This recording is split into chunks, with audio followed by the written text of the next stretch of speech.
बेटी का बलिदान। सृष्टि मयंक से बहुत प्यार करती थी। वो उसके साथ अपने सुनहरे भविष्य के सपने देखती। लेकिन जब ये बात उसके माता पिता को पता चलती है, सृष्टि, तुम घर वापस आ जाओ, कोई जरूरी काम है।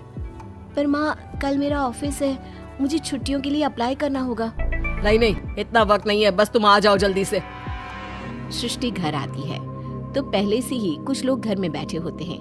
वो लोग सृष्टि को देखने आए होते हैं। उसी में एक लड़का भी होता है, साहिल। मुझे सृष्टि पसंद है, मैं शादी के लिए हाँ करता हूँ। लेकिन माँ, आप तो जानती है कि... अरे चुप, कुछ मत बोल। सभी सृष्टि को चुन्नी चढ़ाकर चले जाते हैं। माँ, मैं किसी और से प्यार करती हूँ। मयंक काफी पैसे वाले घर का लड़का है। आपको पता है, हमारे पूरे ऑफिस का मालिक भी वही है। माँ, वो मेरे बिना नहीं रह पाएगा। अरे पता है ना तेरी बब्बी मासी, उनकी बेटी की शादी अमेरिका में हुई। यहाँ हर किसी के घर में कोई ना कोई विदेश में है, तो तू भी बाहर ही जाएगी। साहिल ने इतनी लड़की रिजेक्ट की है। अब तू हाँ बोल दे तो शादी के लिए वो लोग तैयार ही है, क्योंकि वो लोग सिर्फ 10 दिन के लिए ही आए हैं इंडिया में। कैसी बात कर रही हो माँ, मुझे एक बार तो ऑफिस जाना ही होगा। लेकिन वो लोग मानते ही नहीं और सृष्टि की शादी साहिल से हो जाती है। शादी के बाद सृष्टि मयंक के पास जाती है। सृष्टि, तुमने शादी भी कर ली और मेरे माता पिता विदेश में मेरी शादी कराना चाहते थे। मैंने काफी समझाने की कोशिश की, लेकिन मेरे भाई और पापा नहीं माने। I am sorry Mayank. अरे तो मैं विदेश में कहीं शिफ्ट हो जाता यार, इतने सारे बिजनेस है मेरे। सृष्टि मयंक के सामने रोकर वहाँ से चली जाती है। लेकिन शादी के बाद जब वो विदेश साहिल के घर जाती है तो... देखो, ये एक कमरा है मेरा, मैं यहीं रहता हूँ, और ये एक सोफा कम बेड है। रात में मैं इसे बेड बना लेता हूँ और दिन में सोफा। और देखो, मैं ज्यादा कमाता नहीं हूँ, तो तुम्हें भी मेरी मदद करनी होगी फाइनेंशियली। सृष्टि हाँ में सर हिला देती है। अगले दिन साहिल के जाने के बाद वो माँ को फोन करती है। क्या है माँ, कहाँ शादी करवा दी? एक तो कोई चेहरा यहाँ अपना सा नहीं दिखता, ऊपर से ये घर। विदेश के नाम पर क्या कर दिया आपने माँ? साहिल यहाँ सेटल भी नहीं है। मयंक के तो कितने बिजनेस थे, आलीशान बंगला, नौकर चाकर। यहाँ तो मैं खुद नौकर बनकर रह गई हूँ। ये क्या किया माँ आपने? अरे क्या बताऊं बेटी, तेरे पिता ने जो कहा मैंने वही किया। अब जो कुछ भी है वो तेरी किस्मत है भाई, जैसी भी है। वहीं सृष्टि का भाई सारंग एक लड़की से प्यार करता है। माँ, मैंने शादी कर ली है निशा से। क्या? शादी कर ली? और वो भी निशा से? अरे उसके माँ बाप तो नहीं मान रहे थे ना। भाग्य की है माँ, अब वो अपने घर में और मैं अपने घर में। और कैसी बात कर रहा है, उसके पिता तो बड़े कमिश्नर है, उठाकर जेल में डाल देंगे तुझे। तभी तो किया है पापा, और ऐसे कैसे डाल देंगे जेल में? लड़की उनकी भी बालिग है।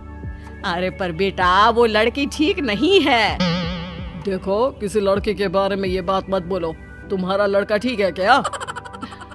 काश मैंने सृष्टि की शादी भी उसकी पसंद से की होती, तो आज मुझे इतना रोना तो ना आता। अरे माँ, तुम उसकी बात पर मत आया करो ना। विदेश में है, जहाँ लोग जाने के लिए मरते हैं। हाँ, लेकिन छोड़ो और ये बताओ कि बहू को घर कैसे लाया जाए।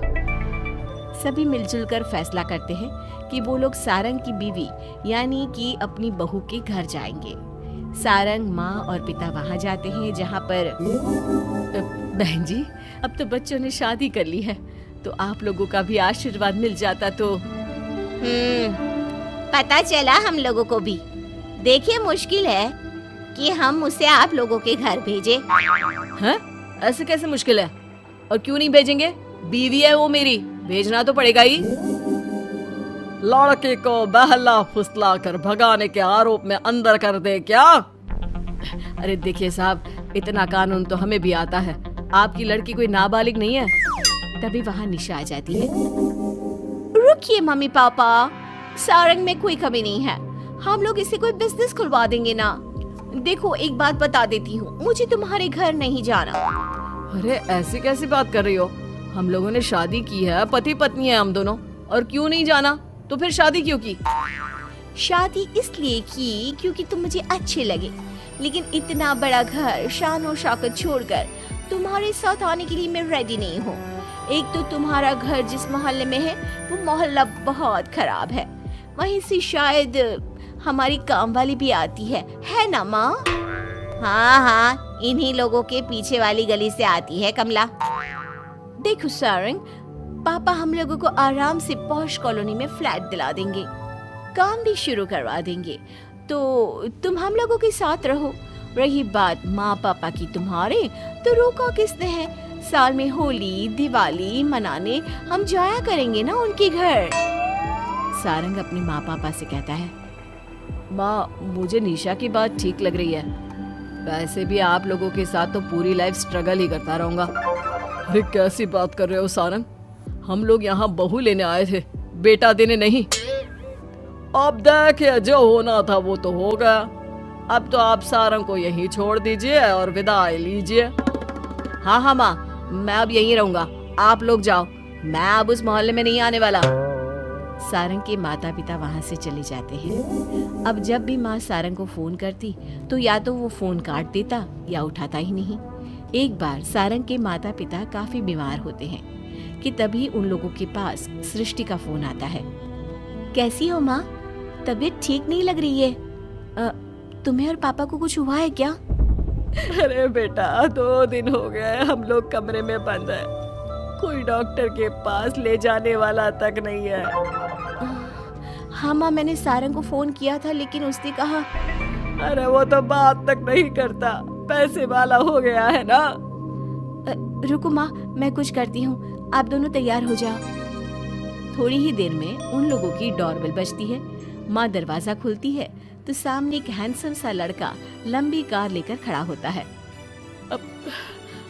मयंक हो ना तुम बेटा? मयंक उन दोनों के पैर छूता है और डॉक्टर के पास ले जाता है। डॉक्टर, मैं आप लोगों को अंकल आंटी के घर का पता दे दूंगा, आप इन लोगों के घर हफ्ते में एक बार जाकर रूटीन चेकअप कराना। जी जी मयंक जी, जैसा आप कहें, आखिर ये अस्पताल आप ही का तो है। मयंक का रुतबा देखकर माँ बाप को अफसोस होता है कि क्यों उन लोगों ने विदेश के नाम पर बेटी को बाहर भेज दिया, लेकिन बेटी ने भी उनका मान रखा। चाहती तो निशा की तरह भागकर वो भी शादी कर सकती थी। क्या सोच रहे हैं आप लोग? चलिए मैं आप लोगों को घर छोड़ देता हूँ। और हाँ, मैं और सृष्टि आज भी अच्छे दोस्त हैं, तो आप लोगों को कोई भी